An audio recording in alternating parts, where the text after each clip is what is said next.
Bonjour, bonsoir à tous, j'espère que vous allez bien. Et donc aujourd'hui, on va regarder le dernier rhinocéros de la saison par Usul et Lumi. Donc, déroute des éditorialistes, rien ne s'est passé comme prévu. Allez, c'est parti. Bonjour, bienvenue dans Rhinocéros. Aujourd'hui, on va revenir sur cette folle campagne. C'était intense quand même, parce qu'en 4 semaines, on a eu l'extrême droite aux portes du pouvoir, on a sauvé la République et on a fait gagner la gauche. Un peu, si quand même, un peu. Un tout petit peu, vite fait. On a fait presque pas perdre la gauche, quoi, on va dire. On a fait pas perdre la gauche, ouais. Et on n'a pas fait gagner l'extrême droite ni la droite. Donc déjà, ça c'est pas mal. Mais oui, on peut pas dire qu'on a vraiment gagné. Ouais. En tout cas, on s'attendait à pire comme fin de saison. Franchement, on va peut-être pouvoir partir en vacances un peu plus sereinement. Sereinement, Si, sereinement, ouais. Oui, allez. Oui. Alors oui, super, le barrage à l'extrême droite a fonctionné. Mais comprenez bien, c'était temporaire. C'était un barrage d'une semaine, pas plus. À présent, la vie médiatique peut reprendre son cours. Aujourd'hui, le 8 juillet, le problème n'est pas de lutter contre le Rassemblement national. Non, c'est vrai, c'est pas aujourd'hui le 8 juillet le problème de lutter contre le Rassemblement national, c'est tous les jours le problème de lutter contre le Rassemblement national. C'est pas juste un jour dans l'année, c'est tout le temps. Effectivement, tu as raison. La lutte contre le Rassemblement national s'est temporairement terminée hier et le Rassemblement national a été défait.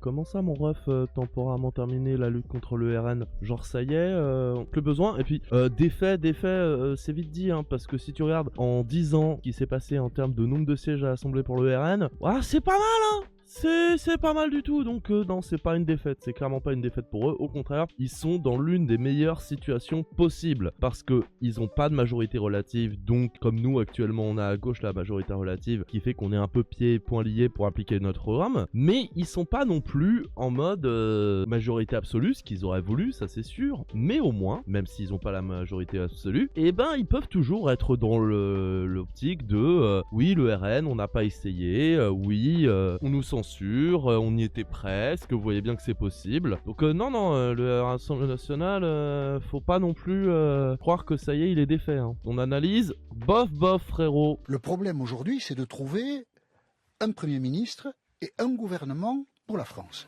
Bon, Apathy, il est passé à autre chose, mais nous, on aimerait bien revenir un petit peu sur ce qu'on vient de vivre, là. Parce que c'est pas normal, ça. On vient de traverser 4 semaines terrifiante. Alors, peut-être que pour les éditorialistes de plateau, c'était stimulant, c'était intéressant, mais dans ce pays, il y a quand même beaucoup de gens qui ont très mal vécu la séquence. C'est ça qui arrive, c'est le chaos en fait. Que le RN nous monte comme ça, c'est infâme. C'est atroce. Voir des extrêmes comme ça, fondés sur des partis de nazis, je vais le dire haut et fort, non, c'est atroce. Moi, j'aimerais parler de certains amis autour de moi qui ont peur. Moi aussi, j'ai peur le matin quand je me lève. Ça a pris toute la place dans ma vie, il n'y a plus que ça qui existe aujourd'hui et je dis à tout le monde, je suis dispo après le 7 juillet parce que jusque-là, ma vie, elle est en pause. Et oui, c'est ça la différence en fait entre la possible montée des dangereux d'extrême gauche, même si LFI n'est pas d'extrême gauche, mais bon, voilà, on a l'habitude, et la montée de l'extrême droite, c'est que, pour l'extrême gauche, au pire, qu'est-ce qui va arriver? Les riches, ils vont être moins riches et on va mieux redistribuer les richesses? Ouh, attention, c'est dangereux. Par contre, l'extrême droite qui arrive au pouvoir, ça fait que des ethnies non blanches, les LGBTQ+,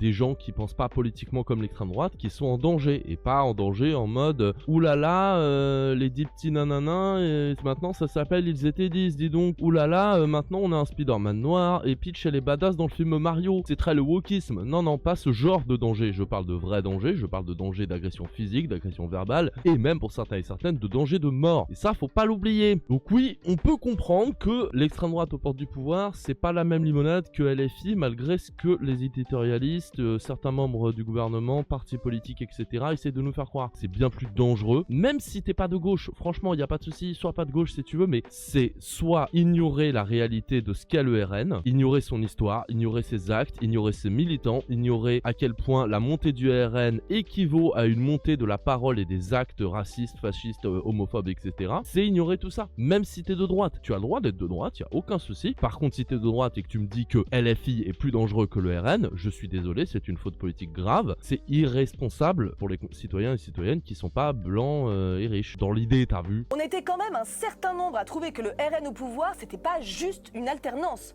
C'était un basculement. Alors un basculement, oui, un basculement de la démocratie à potentiellement un autre régime, mais aussi un basculement idéologique et un basculement peut-être dans les comportements qu'il aura dans le pays. On le voit depuis que le RN monte de plus en plus et depuis les élections européennes, le RN, enfin en tout cas les électeurs du RN, ne se sentent plus pissés. Ils croient que ça y est, la France est à eux. On l'a vu avec le rugbyman là récemment qui a dit si je vois un arabe, je le tabasse. On le voit avec certaines agressions. Récemment, il y a eu des descentes d'extrême droite pour aller emmerder des TDS, leur balancer des trucs et tout. On le voit avec des témoignages de plus en plus. Il n'y a pas eu un jour depuis la victoire du RN aux élections européennes, il n'y a pas eu une seule journée sans une agression raciste, homophobe, sexiste et ce que tu veux. Donc imagine si jamais ils arrivent au pouvoir. Même si le RN, on sait très bien qu'en plus ils vont pas enlever les migrants, ils vont rien faire à ce niveau-là, quelques mesures, d'accord, mais ils vont pas les virer les immigrés qui sont déjà en France parce qu'on a trop besoin d'immigrés pour la main d'œuvre basse parce que personne veut le faire et du coup c'est bien pratique de les avoir, tu vois, d'un point de vue purement droitard. Mais par contre, voilà, ça peut toucher le RSA, ça, comme on le voit avec Meloni en Italie qui a supprimé des aides, ça peut toucher des droits de la presse, des droits fondamentaux, etc. Et à côté de ça, ça peut juste donner un sentiment de légitimité pour la violence à son électorat au RN. Ça, faut pas l'oublier. Ouais, alors est-ce qu'ils en ont bien rendu compte de ça dans les grands médias? Il y a peut-être des leçons à tirer de ces 4 semaines un peu folles. Il y a un bilan à tirer de ces 4 semaines, il y a des leçons à retirer de ces 4 semaines, ça c'est évident, mais plus globalement de la montée de l'extrême droite et du RN en règle générale, que ce soit Reconquête ou RN, mais de l'extrême droite en règle générale, depuis 2012. Voir que compromis avec le capitalisme, avec les grandes fortunes, avec les grandes entreprises, essayer de faire une politique un peu de droite en se disant de gauche, ça marche pas, le ni droite ni gauche, ça marche pas, parce que ça va aller forcément à droite avec des politiques qui vont être au profit des puissants et des entreprises et contre les plus pauvres et les plus précaires. On le voit depuis que Macron est au pouvoir. Clairement, désolé, hein, c'est pas moi qui le dis, c'est clairement les chiffres. Les riches sont de plus en plus riches, les pauvres sont de plus en plus pauvres. Même les aides galèrent, genre les restos du cœur sont en manque de thunes. On en est à ce point-là, quoi. Et ça, c'est sans parler de tout ce qu'il y a eu avec les gilets jaunes, etc. Donc, tout ça, ça doit nous donner une leçon de comment l'extrême droite a grappillé des voix et allé petit à petit à base de... en 2012, j'avais 2 députés, ensuite 89 en 2022, si je dis pas de conneries. Et là, j'en ai plus de 100, tu vois. Faut se poser des questions. Et effectivement, ces 4 dernières semaines, je pense que c'est aussi des leçons qui peuvent nous apprendre certaines choses. L'enfer, en fait, qu'on a vécu pendant 4 semaines. Moi, j'ai l'impression qu'on m'a volé 4 semaines de ma vie où je me suis demandé si j'allais pouvoir continuer à être journaliste, si j'allais pouvoir continuer à vivre dans une démocratie digne de ce nom. Ils sont pas nombreux, les journalistes, qui ont vraiment pris la mesure de ce dans quoi l'imminence de l'arrivée annoncée de Bardella à Matignon avait plongé le pays. Dans les grands médias, ils sont plutôt rares, ceux pour qui le RN au pouvoir, ça changerait vraiment quelque chose. Ah bah oui, tu m'étonnes, parce qu'ils s'adapteront, faut pas croire. La plupart des gens des grands médias, si jamais le RN y passe au pouvoir, ça va pas changer grand chose pour eux, à part le fait qu'ils seront encore plus muselés sur l'information, qu'ils se sentiront encore moins légitimes et encore moins capables de dire certaines choses, et ça va aller encore plus vers un durcissement de la formation et un consensus global qui tend vers l'extrême droite, mais sinon ça changera pas leur poste, ça changera pas leur salaire, leur carrière, etc. Pour les plus grands évidemment. Et il y en a, c'est aussi par peur, même s'ils s'en rendent compte que ça pourrait même changer leur vie à eux, pas tant que ça comparé à ce que ça pourrait changer en règle générale. Ils sont plutôt rares, mais il y en a. Ça, c'est la lettre que j'ai reçue ce matin chez moi. Évidemment, soutien à Karim Rissouli pour cette lettre, parce que vous allez voir, c'est juste inadmissible en fait. Et ça montre encore une fois le danger de l'extrême droite, que ce soit pour les gens, les racisés, les communautés LGBTQ+, les femmes, et aussi, là, on va le voir, pour les journalistes. Franchement, Karim, tu n'as pas compris le vote du 9 juin. Ce n'est pas le pouvoir d'achat, ce n'est pas la retraite à 60 ans, ce n'est pas la privatisation de Radio France. La seule et unique raison fondamentale du vote RN, c'est que le peuple français historique en a plein le cul de tous les bicots. Vous voyez, cette lettre le dit elle-même. Il y en a, ils assument clairement au RN que c'est un vote raciste. Alors eux, ils vont te dire préférence nationale, ils vont te dire les Français historiques d'abord, etc. Mais fondamentalement, c'est un vote pour les blancs, pas pauvres et hétéros. Les hétéros, c'est ce genre. Et même sans parler de ça, là, c'est une menace envers un journaliste, tu vois. Donc il y a des leçons à en tirer. Contrairement à Salomé Saké et Karim Rissouli, la plupart des journalistes les plus en vue de ce pays n'ont plus du tout peur du RN. Et ils ont plus du tout peur du RN, et je vais même dire, ils participent grandement à la dédiabolisation du RN. On se rappelle de l'autre, là, j'ai oublié son nom, qui disait que le RN était complètement dédiabolisé il y a quelques années. C'est elle, là, qui avait récemment été grillée avec un petit papier lors d'un débat où il y avait écrit JLM 1PB. La montée de CNews, des chaînes de Bolloré en règle générale, BFM qui sort des faits divers qui sont aucunement significatifs de la réalité du pays, parce que si jamais tu parles, par exemple, imaginons, tous les jours tu rapportes une agression d'une personne d'une ethnie non blanche sur une personne blanche, t'auras l'impression qu'il y a que ça. Alors que ça se trouve, et d'ailleurs c'est possible, les meurtres, les crimes, etc. qu'il y a, c'est peut-être plus l'extrême droite qui le fait sur les personnes racisées que l'inverse. Tu vois ce que je veux dire? Mais si jamais tu montres que des faits divers, ça veut rien dire en termes de faits établis, de constat global, ça veut rien dire un fait divers. Ça peut donner une compréhension sur certains points, mais dire que ça, c'est une faute journalistique, surtout quand tu te dis neutre. À la rigueur, si jamais t'assumes d'être complètement d'extrême droite ou d'extrême gauche et de faire ça, bon, c'est peut-être pas la meilleure déontologie, mais au moins t'assumes. C'est peut-être aussi pour ça que les gens se sentent autorisés à voter RN. Évidemment, c'est pas le seul facteur, mais c'est quand même un sacré facteur. Le RN est devenu un parti comme les autres, traité comme les autres partis sur les plateaux. Et même traité mieux que certains partis, n'est-ce pas LFI, hein? Que ça aussi, ça joue, on va pas se mentir, c'est qu'il y a plein de gens un peu confus, ils sont pas très politisés, ils savent juste qu'ils veulent plus de pouvoir d'achat, ne pas être au chômage, vivre dignement avec leurs proches, c'est tout ce qu'ils savent. Ils sont pas spécialement racistes, mais qui connaissent pas trop bien les étrangers. Et eux, ils regardent la télé, ils écoutent la radio, tranquille. Et du coup, quand on leur dit tous les jours que LFI, ils sont méchants, que Jean-Luc Mélenchon, c'est le Che Guevara, et qu'à côté de ça, le RN, ça va, c'est pas si raciste qu'on le dit, franchement, ils sont diabolisés, ils ont fait des efforts, etc. Et qu'ils en peuvent plus de Macron, ces gens-là, parce que ça fait 7 ans que Macron, il nous fait de la merde. Vers quel parti ils vont aller, bizarrement, tu vois? Il y en a pas mal des comme ça aussi, tu vois. L'impact des journalistes, faut clairement pas le négliger. C'est pour ça que là, quand on regardait la télé, là, pendant ces 4 semaines, on avait l'impression que c'était normal, voilà, il y avait rien de flippant. En tout cas, je trouve ça intéressant de voir qu'aujourd'hui, le mainstream, c'est devenu le Rassemblement national. C'est-à-dire que là, moi je dis une chose qui est une vérité factuelle, à savoir que le RN est l'héritier des pétainistes. Oui. Ah oui, non mais ça se dit plus, c'est fini ça. Mais oui, c'est carrément ringard de dire ça. Maintenant, ceux qui sont dangereux, c'est les insoumis. Je suis quand même pas con, je l'ai vu à la télé. Ouais, il y a une inversion des rapports de force.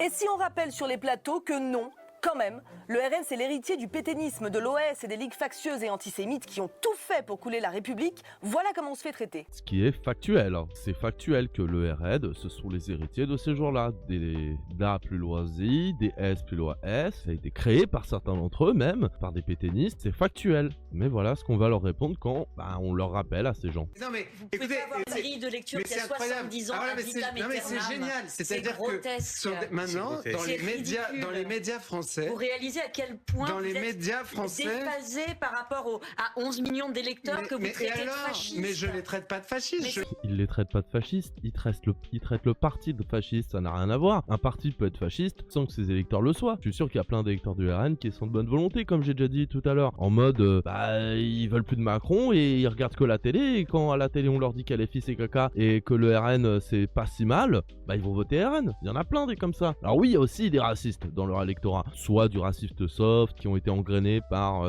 des TikTok de Bardella, par CNews, par certaines chaînes genre Psyodélique et compagnie, soit des vrais racistes ultra vénères, mais je vois pas le rapport personnellement entre dire que ce sont des héritiers pétainistes et dire que si on dit ça, on insulte 11 millions de votants. On n'insulte pas les votants quand on dit ça, on insulte le parti. Au contraire même, je trouve, c'est respecter les électeurs que de leur rappeler ces faits factuels, c'est les respecter que de pas leur mentir. On la connaît alors quoi, aucun parti n'a le droit d'avoir été collabo, nazi, je sais pas quoi. Par contre, on va encore casser les couilles à la gauche pour les goulags, alors que LFI, à qui on casse les couilles pour tous les problèmes du communisme, ne sont pas les héritiers du communiste. Vraiment. Les plus grands héritiers du communiste en France, normalement ça devrait être le PCF, même si bon là en termes de valeurs communistes, pas ouf en ce moment. Et sinon c'est les socialistes qui sont l'une des deux branches de la scission du parti communiste de l'époque, enfin l'ancêtre du parti communiste de l'époque. Donc LFI c'est le petit cousin à côté. Au lieu de faire chier direct les enfants du communisme, on préfère faire chier le petit cousin qui s'est éloigné de ça. Mais par contre, on n'a pas le droit de rappeler que le RN, ça a été créé par des racistes, par les pétainistes, etc. J'ai fait une musique entière dessus, pourtant en dessous j'ai des oui mais le moustachu lui il était de gauche. Au bout d'un moment c'est terrifiant. Sauf que non, il y en a qui continuent à prendre le RN au sérieux. La preuve, il y a eu barrage. Il y en a pour qui le RN ne fait toujours pas partie du fameux arc républicain. Aujourd'hui, vous avez un espace politique qui est coupé en deux, en deux parts à peu près égales. D'un côté, vous avez des gens pour qui le Rassemblement national n'est pas un parti politique comme les autres, n'est pas une organisation politique comme les autres, ce qui les conduit à se désister, par exemple. En gros, ça va de M. Poutou à M. De Villepin. C'est quand même la moitié des électeurs, la moitié de l'offre politique. On en est là, quoi. On en est au fait que De Villepin, c'est la dernière marche du barrage. De Villepin. Genre, on se rappelle quand c'était normal de faire barrage au RN parce que c'est l'extrême droite? Ça me terrifie. Poutou à M. De Villepin.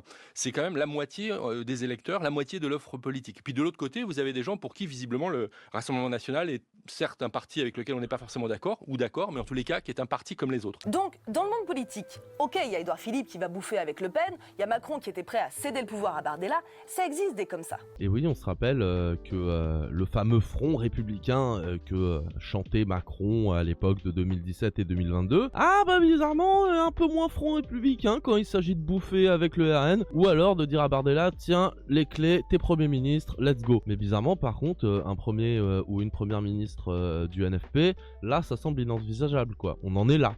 On en est là. Genre, le NFP est plus diabolisé que le RN. Qu'est-ce qui s'est passé dans ce putain de pays? Pays finito, limite. Mais bon, allez, non. Pays sur sitôt, on y croit encore. On peut réussir. En vrai, je le pense, hein. On peut vraiment réussir, à mon avis, à faire en sorte d'inverser les rapports de force, comme dirait Usul juste avant, mais à faire en sorte de faire comprendre aux gens la dangerosité de l'extrême droite. Et pour ça, il faut du dialogue, faut s'investir, que ce soit dans la rue, au porte-à-porte, en manif, sur Internet, etc., etc.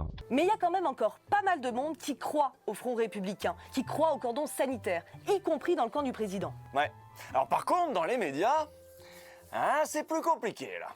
Et face à ça, vous avez, disons 90% des journalistes qui pensent que bien faire son travail de journaliste, c'est considérer ce parti comme un parti comme les autres. Non, bien faire son travail de journaliste, et à la rigueur, imaginons à la rigueur que faire son travail de journaliste, de bien le faire, c'est considérer le RN comme un parti comme les autres. Why not? Même si non, mais why not? Dans ce cas-là, faudrait aussi considérer LFI comme un parti comme les autres. Pourquoi que le RN qui est à l'extrême droite alors que LFI est juste de gauche, on se le rappelle. Et surtout, non, il ne faut pas considérer le RN comme un parti comme les autres parce que ce n'est pas un parti comme les autres. Par son histoire, par ses actes, par ses votes, par ses militants les plus vénères, par ce militant même une partie significative, le RN, ce n'est pas un autre débouché démocratique. Par exemple, si jamais Macron va au pouvoir, c'est une façon de voir la République et la démocratie. Qu'on aime ou qu'on n'aime pas, hein, c'est pas le souci. Perso, je déteste.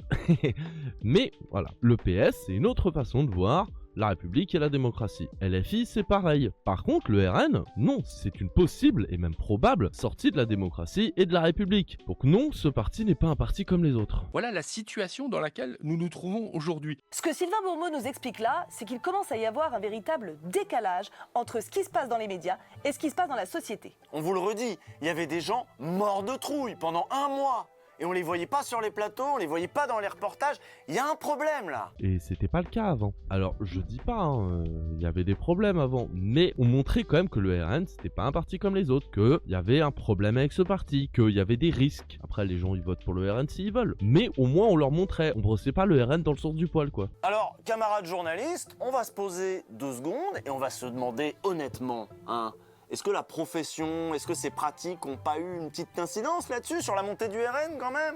On peut l'interroger? C'est une profession qui n'a pas tellement pour habitude d'être réflexive en fait, contrairement à d'autres, et c'est un vrai problème. C'est un vrai problème, et on l'a vu encore au lendemain du 7 juillet. Sur France Inter, à côté de Salomé Saké et de Jean-Michel Apathy, il y avait Guillaume Roquette, Françoise Fressos, Jérôme Jaffré, et tous ces brillants éditorialistes étaient déjà partis dans les spéculations sur Matignon, la majorité, Macron, Attal, Mélenchon, comme s'il ne s'était rien passé de grave. Bravo à Salomé d'ailleurs, notre collègue, qui semblait être la seule ce matin-là à avoir pris la mesure de la gravité de la situation et de la responsabilité des grands médias. Salomé Saké, la King, bien évidemment, la Queen, Salomé Saké, n'hésitez pas à aller voir qu'elle fait sur Blast, et en règle générale, c'est vraiment super cool, et d'intérêt public. Dans les médias, on a eu un véritable basculement, ça y est, le Rassemblement national est considéré comme un parti comme les autres, ça a été complètement parachevé dans cette campagne. Ce qui s'est passé, c'est qu'on a eu une tolérance de l'intolérance qui a augmenté, et que s'il n'y a pas une remise en question profonde, normale notamment nous, dans notre manière d'exercer notre profession, le Rassemblement national va continuer. Et je terminerai juste sur la dernière leçon, c'est que ce qu'on a vu pendant ces 7 dernières années, c'est qu'on ne combat pas l'extrême droite en lui faisant les yeux doux, en lui parlant, en essayant de reprendre ses idées et de les diluer, de les banaliser. Oui, parce que ça aussi, faut pas l'oublier. Si l'extrême droite est aussi puissante, c'est pas que à cause des journalistes. Ça a joué aussi, bien évidemment. C'est aussi à cause du fait que les politiques dites de gauche avec Hollande, même si c'était plus centre-droit, voire de la droite, et Macron qui était censé être du centre, mais bon, qui a fait finalement de la droite, voire de la droite plutôt forte, ont échoué. N'ont pas donné aux Français et aux Françaises un meilleur pouvoir d'achat, un meilleur niveau de vie, des meilleures retraites, etc. Au contraire, ça a empiré. Et en plus, ils ont repris certaines idées et certaines paroles d'extrême droite, en les diluant, etc., comme ils ont dit juste avant. Du coup, ça fait que, non seulement, du coup, cette parole, elle est plus acceptée dans la société, parce que, si jamais tu l'entends, des personnes les plus prestigieuses et qui sont censées être le rempart républicain, qui sont censées représenter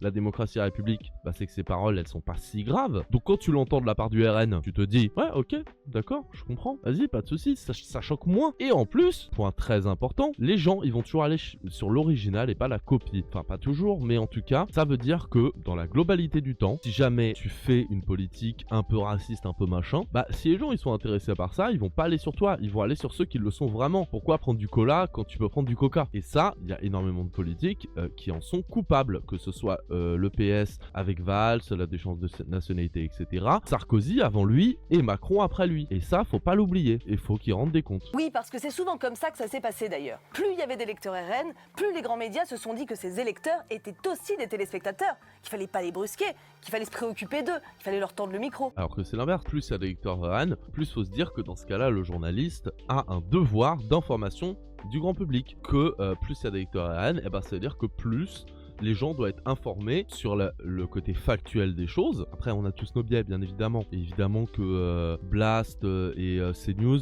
vont pas donner les trucs du même angle. Mais le donner d'un point de vue factuel le maximum possible, ça permet aux électeurs et aux électrices de se faire leur propre avis sur la question. Quotidien, Apathy a été un des rares à admettre que les grands médias avaient accompagné la libération de la parole raciste. Pour Apathy, continuer à donner la parole à Zemmour dans les médias malgré ses condamnations pour incitation à la haine, etc., c'était irresponsable. Les médias ont payé Éric Zemmour pour donner son point de vue. Je suis désolée, mais moi je suis pas d'accord avec ce que vous dites. Non, les politiques ont refusé de parler d'immigration et de sécurité pendant des décennies. Anne-Claire Coudray, c'est le 20h de TF1, tous les week-ends, depuis des années.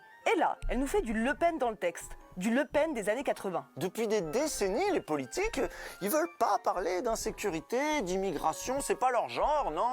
Oui. Le charter de Sarkozy, son ministre de l'Intérieur de l'époque, j'ai oublié son nom, mais bon, vous voyez très bien qui c'est si jamais vous avez vécu ces années-là. Valls, la déchéance de nationalité, la politique de Macron, Darmanin à l'intérieur, etc. Non, les politiques, ils ont jamais voulu parler de ces sujets-là, jamais.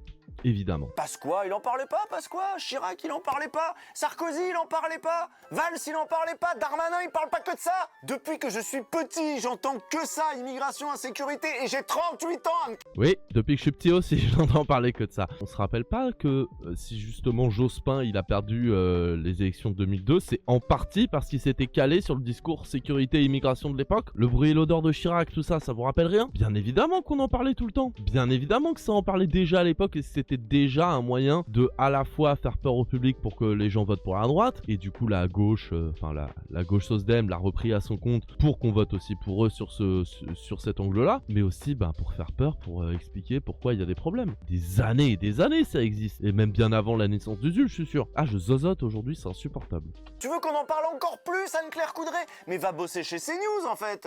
44% des téléspectateurs du JT de TF1 interrogés par l'IFOP dans une récente étude affirment avoir voté pour la liste RN aux dernières européennes. 44%.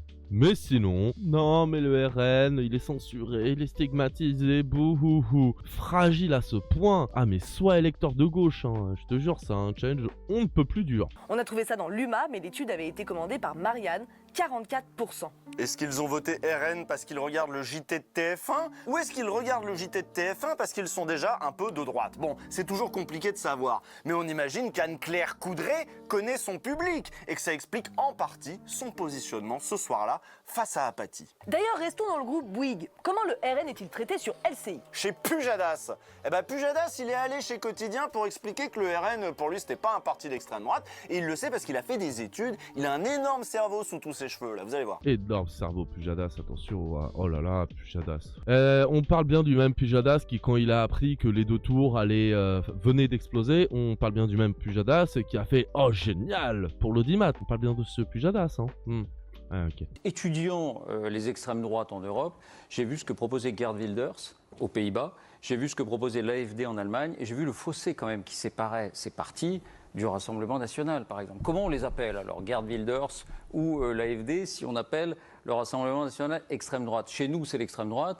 Ailleurs, c'est l'extrême droite. Et en même temps, quand on voit la composition des plateaux de Pujadas sur LCI, on se dit heureusement qu'il tolère l'extrême droite. Heureusement que le racisme, ça le dérange pas, parce que putain, il est bien entouré.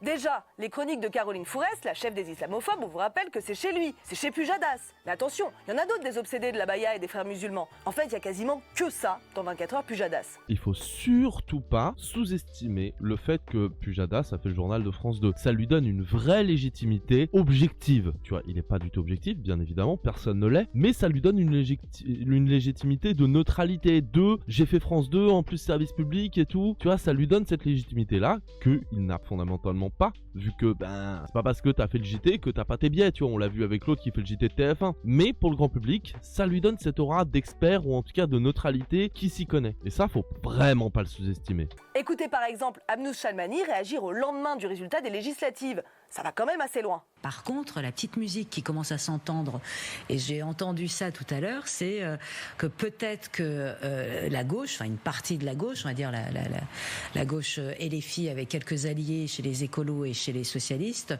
vont essayer de jouer sur le sociétal. Et là, par exemple, il y a une idée qui circule que dès qu'ils arriveront au pouvoir, ils réautorisent la baya à partir de la rentrée prochaine, qui vont détrotiquer la loi 2004 sur la laïcité. Et là, je ne vois pas de meilleur moyen que de nourrir le RN à la petite cuillère. Oui, aucun moyen. Vraiment, je vois vraiment pas de meilleur moyen que de nourrir le RN à la petite cuillère en faisant des trucs antiracistes vraiment bizarres. Mais je suis sûr qu'elle va dire la même chose, mais moi j'en vois des meilleurs moyens pour nourrir le RN à la petite cuillère. Je sais pas, qu'ils font depuis plus de 20 ans. Ce que les journalistes disent, la dédiabolisation, enfin bref, tout ce qu'on dit depuis tout à l'heure, les partis politiques qui font des idées de plus en plus proches de l'extrême droite, tout ça. Non? Peut-être? Alors moi j'en vois un.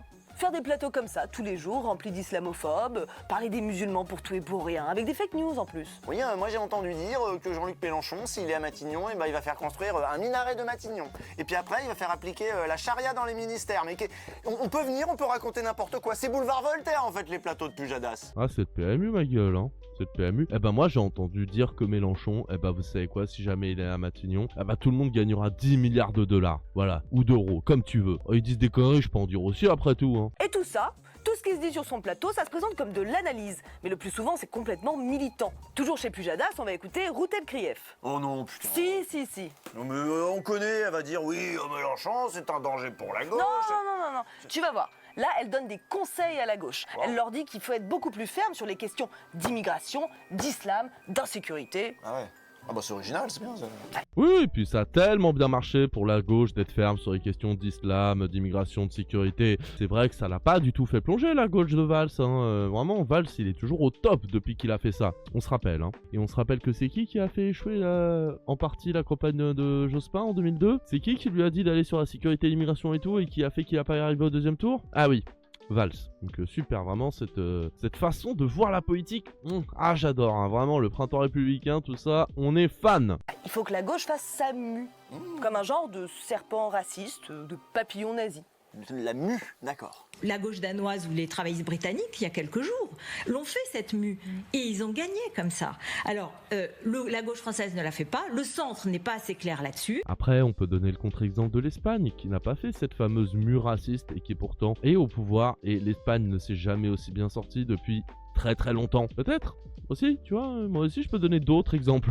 Est-ce que ça peut durer ou est-ce que ça veut dire qu'on renonce clairement à ces électeurs et on les laisse dans le giron du Rassemblement national? Je pense que c'est la question fondamentale qu'il faut se poser ce soir. Non, la question fondamentale, c'est comment faire en sorte de rester de gauche et de ramener les électeurs qui ont voté RN à gauche en fait, tout simplement. Si vous ne regardez jamais les chaînes d'infos, vous vous dites peut-être qu'il y a CNews et les outrances de Pascal Praud d'un côté et les chaînes d'infos normales, équilibrées et neutres de l'autre. Bah non, ça c'est sur LCI. C'est ça le mainstream d'extrême droite. Il y a plus de fachos en proportion dans les médias que dans la société, en réalité.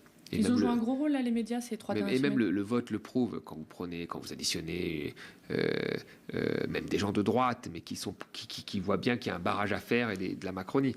Mais je veux dire, la parole a été relâchée. Ah bah la parole est bien plus que relâchée là, elle est YOLO. On dirait à Forum 15-18 JVC, c'est terrible. Donc une grosse partie des autres chaînes leur court après.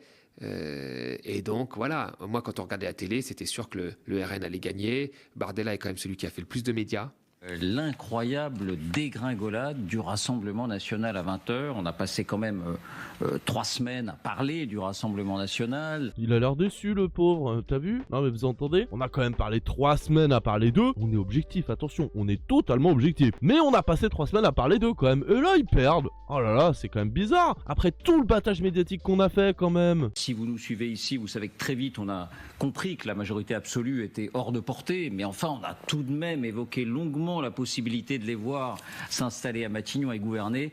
Patatras et pas pour quelques sièges, non. Non mais vous voyez, il assume totalement avec ce soir de con là, il assume totalement le fait de parler du Han encore et c'est que le début, d'accord, c'est fou. Et oui, pendant qu'une partie du pays avait la boule au ventre, eux ils se préparaient tranquillement à une alternance qu'ils annonçaient comme inéluctable. Et les Français qui avaient la boule au ventre, pourquoi ils flippaient? Eh bien parce que eux, ils voyaient bien que le pays était en train de basculer dans autre chose, que le racisme était en train de gagner et que ça allait pas être sans conséquences sur leur vie. Si vous lisez Mediapart, vous savez peut-être que depuis l'annonce des très bons résultats du RN le 9 juin, quelque chose s'est débloqué chez les racistes. Il y a eu des passages à l'acte. Beaucoup de passages à l'acte. Au moins un par jour dans le pays selon le décompte publié par David Perrotin. Oui, c'est ce que je vous disais en début de vidéo. C'est que le RN, aux portes du pouvoir, et encore plus s'ils arrivent au pouvoir, ce n'est pas anodin. C'est pas juste un changement de droite à gauche à droite. Non, c'est potentiellement un changement démocratique, enfin un changement en termes de type de régime, mais aussi un changement sur le fait que la parole raciste, LGBT-phobe, etc. se libère. Et ça, faut en être bien conscient. C'est pour ça qu'il y a eu autant de gens qui ont eu peur, et moi le premier. Hein. Ça prend des formes multiples, il y a des mecs qui hurlent dehors les Arabes avec un fusil à la main, il y a des coups qui peuvent tomber, et puis il y a les agressions du quotidien, comme celle-ci publiée sur Twitter sur le compte Tajmat. Pourquoi?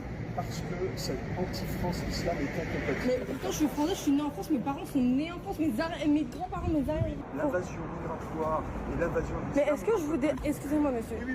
Est-ce que je vous dérange? Je travaille, je paye mes impôts. Oui mais ça je m'en fous. Pourquoi? Ok, je m'en fous parce que vous êtes une ennemie de la France. Vous vous rendez compte? Il y a des gens aujourd'hui qui peuvent dire ça en plein jour, dans la rue, tranquillement, à l'aise, sans avoir honte. Vous vous rendez compte à quel point la parole raciste, elle s'est dédiabolisée? Et des trucs comme ça dans le pays, c'est tous les jours. Si vous n'êtes pas concerné, demandez autour de vous, et si vous êtes concerné, vous le savez. Sauf que c'est pas devenu un sujet dans les médias. Ça ne l'est pas déjà le reste de l'année, on est d'accord, mais là il y a une augmentation des agressions racistes, en même temps que le RN qui arrive aux portes du pouvoir, il y a peut-être un sujet, là il y a peut-être des trucs à connecter les journalistes. Et je dirais même plus, c'est pas que les médias en ont plus parlé, non, c'est que on en parle encore moins qu'avant. Moi je me rappelle les journaux quand j'étais petit, on en parlait quand même beaucoup plus. Alors on n'en parlait pas assez déjà de base, mais on en parlait quand même beaucoup plus des problèmes liés à l'extrême droite et liés aux violences racistes, homophobes, etc. Il y a un problème. Tant que le RN qui arrive aux portes du pouvoir, il y a peut-être un sujet, là il y a peut-être des trucs à connecter les journalistes. Vous auriez pu interroger les responsables du RN, tiens ça vous choque ces agressions racistes? Vous pourriez au moins faire semblant d'en avoir quelque chose à foutre. Ah mais c'est ça aussi, c'est que quand c'est Mélenchon qui dit bonjour de manière un peu trop véhémente, alors là c'est incroyable, ça prouve bien qu'il est antisémite et que la France insoumise n'est pas dans l'arc républicain, blablabla, et après on fait que d'interroger tout le monde sur le comportement de la gauche, etc. Qu'il y a un ou deux tags, ou alors qu'il y a une vitre plexiglas super solide devant un tableau qui a été malencontreusement plein de pâture pour de l'écologie, alors là on va interroger tous les responsables politiques de gauche en mode est-ce que vous condamnez les violences du Hamas, on se rappelle, vous condamnez. Par contre, quand il y a des crimes, des violences et des actes répréhensibles par la loi graves, en continu et de manière exponentielle, liés avec le RN qui est de plus en plus haut dans les scores, dans les sondages, là par contre non. Là on se dit pas, ah bah tiens, si on demandait aux membres du RN ce qu'ils en pensent de tout ça, au minimum quoi. Ceci dit, il y a eu envoyé spécial qui a fait le taf. L'histoire de Divine, aide-soignante victime de racisme de la part de ses voisins fiers de voter RN, a un peu bousculé la campagne. Marine Le Pen a été obligée de s'expliquer sur cette séquence, les gens avaient vu le racisme à l'œuvre, et puis ils ont pu voir que Marine Le Pen ne trouvait pas que c'était du racisme, et ils ont pu se dire, ah tiens, peut-être que le RN n'a pas tant changé que ça finalement. Dans ce petit sujet de l'UMA, on voit que la médiatisation du cas de Divine a permis aux responsables de gauche de prendre enfin la parole sur autre chose que sur Mélenchon. Ce travail d'envoyé spécial a permis qu'on leur tende enfin un micro pour qu'ils puissent rappeler ce qu'est le racisme. Divine a dit une chose très juste tout à l'heure. Elle a dit je ne connais pas une seule personne d'origine immigrée qui n'ait pas eu à vivre quelque chose de cet ordre-là, et elle a évidemment raison. Depuis les dernières élections européennes, on sent bien une libération de la parole raciste. Il y a quelques jours, c'était un chauffeur de bus à Thiais, dans le Val-de-Marne, qui a été blessé par un automobiliste qui l'a traité de bougnoule. Et Divine elle-même a parlé, elle a raconté qu'elle a poussé la porte du local PCF, elle a pris contact et puis après elle est allée tracter. Et comme des milliers de personnes en France, elle a choisi de s'engager pour la campagne du nouveau Front Populaire. Il y a des gens comme nous qui ne veulent pas. C'est cette fracture-là des races qui ont besoin d'unité, qui ont besoin d'avancer ensemble, qui ont besoin de travailler ensemble et de vivre ensemble.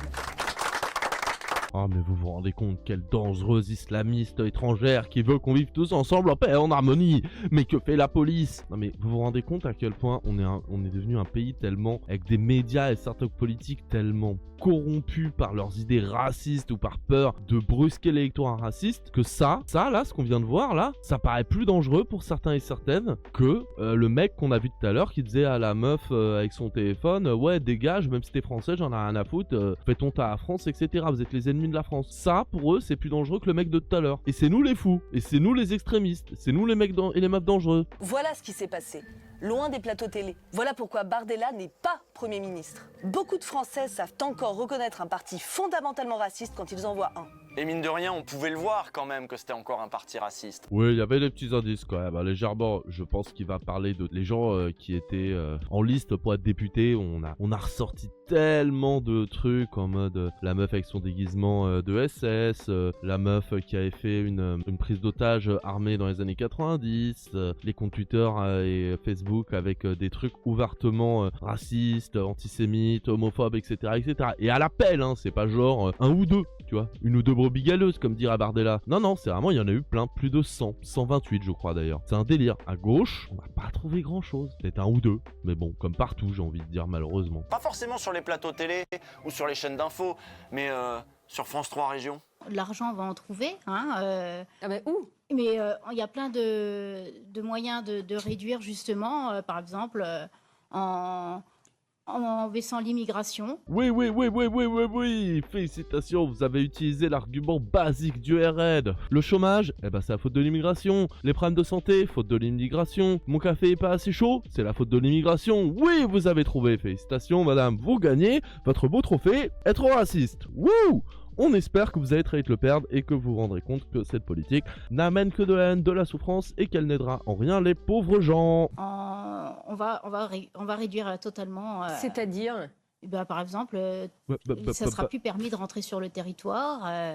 Comme c'est actuellement le cas. Et pendant que les antennes locales de France 3 et France Bleu nous donnaient à voir ce que valaient les candidats RN les plus médiocres quand on leur tendait un micro, la presse indépendante, elle, fouillait les réseaux sociaux et publiait chaque jour de nouvelles dingueries qui nous montraient un peu l'envers du parti, ce que le RN ne voulait pas montrer à la presse. À Street Press, ça fait longtemps qu'on enquête sur les profils des députés et de leurs collaborateurs. Vieille garde raciste et négationniste du Front National, militants néofascistes et membres de groupuscules violents, voilà nos révélations. Bon, les révélations, c'est comme à chaque fois. Des trucs racistes, des trucs nazis, des types complètement timbrés, des mecs pas présentables. Enfin bref, certains ont été désavoués par le RN, la plupart ont été battus, mais quelques-uns siégeront demain à l'Assemblée nationale. Et ça, c'est flippant de ouf. C'est flippant de ouf que potentiellement, la meuf là qu'on vient de voir, qui disait la réponse à tous c'est l'immigration, la meuf qui avait fait une prise d'otage armée dans les années 90, tous ces gens, il y en a, ils sont élus. Il y en a, ils vont voter des lois. Par contre, Rachel Keke, qui a juste le malheur d'être noire et d'avoir été femme de ménage, ça fait plus chier, ça fait plus peur à certains bourgeois. Alors qu'elle connaît mieux la réalité de la vie et qu'elle est parasite et elle veut que le pays avance. Et avance pour toutes et tous dans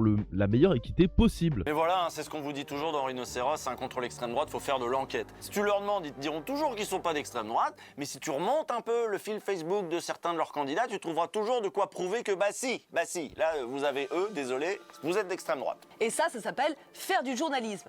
Et Bardella, il aime pas trop ça. Il y a des journalistes dont le travail, c'est d'enquêter toute la journée sur les candidats, les suppléants, la grand-mère des suppléants, la boulangère de la grande-tante du suppléant. C'est pas un travail d'enquête que vous faites dans les partis. Et c'est terrible parce qu'ils se font avoir à chaque fois. Et là, c'est même devenu un sujet dans la campagne.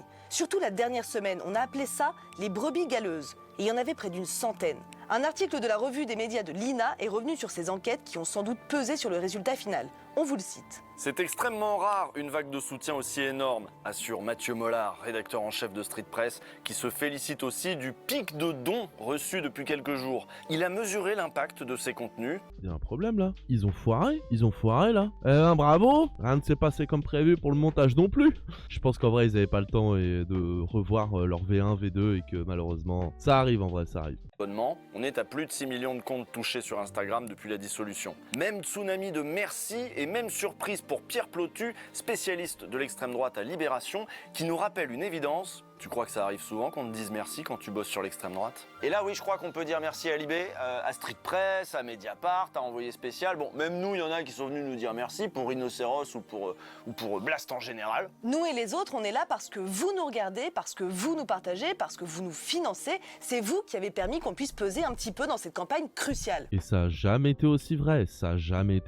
Surtout avec le RN aux portes du pouvoir et surtout avec tout ce qui se passe en ce moment. Et que ce soit les plus petits comme moi ou les plus gros comme Libération, Blast, Mediapart. C'est important de nous soutenir. Soutenez les personnes que vous voulez. N'hésitez pas à aller me soutenir si vous voulez sur Tipeee et Patreon, mais au-delà de la blague, c'est important de soutenir, que ce soit en regardant, en mettant un like, en partageant les infos. Déjà, rien que ça permet de faire vivre l'information, de faire vivre les informations en montrant que factuellement, oui, il y a énormément de problèmes avec le RN, même au sein des candidats. Ça, faut pas l'oublier. Et nous, les médias, on n'a pas été les seuls à bosser, loin de là. Par exemple, il y a eu ces 300 personnalités d'Internet qui ont signé une tribune pour appeler à voter Nouveau Front Populaire. Et il y a eu tous ces internautes qui ont fait campagne à leur façon, avec des posts Insta, avec des tweets, avec des edits de Delogu. Je pense aussi à ceux qui ont essayé de peser en militant, en tractant, en parlant avec leurs proches.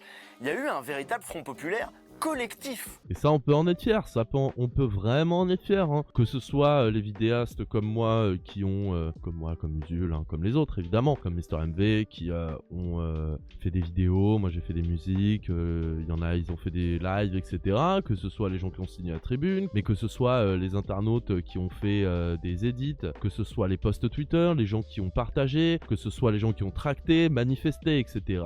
On peut être fier de nous, vraiment, parce que on a réussi à faire entendre raison et à ramener la réalité un peu plus au centre de l'attention. Pas assez malheureusement, mais quand même. Et tout ça, ça nous montre que, ce n'est pas en vain, que ça sert vraiment et qu'il faut continuer. Parlant avec leurs proches, il y a eu un véritable Front Populaire collectif. Pendant que les grands médias accueillaient chaleureusement le RN et nous expliquaient qu'il fallait comprendre ses électeurs, il y a une autre France qui s'est bougée. Une France dont on ne parle pas, une France dont on parle mal, une France qui n'intéresse pas les médias apparemment. Non, il faut s'intéresser aux racistes. Colombe, vous connaissez Colombe? Oui voilà, il y a une France antiraciste, il y a une France antifasciste, il y a une France de gauche. On a vu sa joie le soir du 7 juillet. Cette France-là, elle a encore beaucoup de combats devant elle, hein, et elle n'a pas toutes les cartes en main, mais elle existe. Sauf que cette France, il va falloir que les grands médias comprennent qu'elle n'est pas battue. Que non, tout le pays n'est pas facho.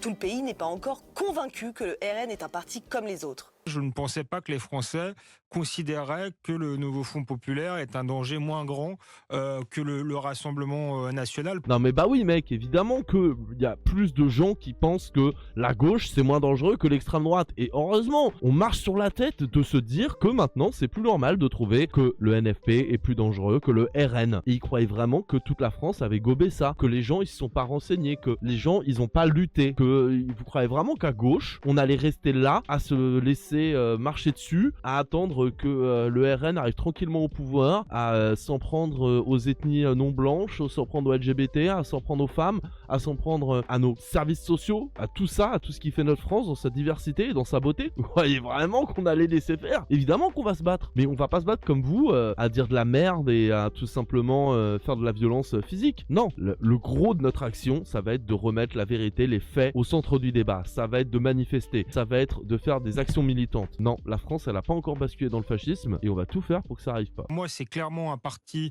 de destruction de la France, de guerre civile, communautariste, tout ce que vous voulez, et un parti qui nous conduit au pire et que les Français n'en aient pas pris conscience.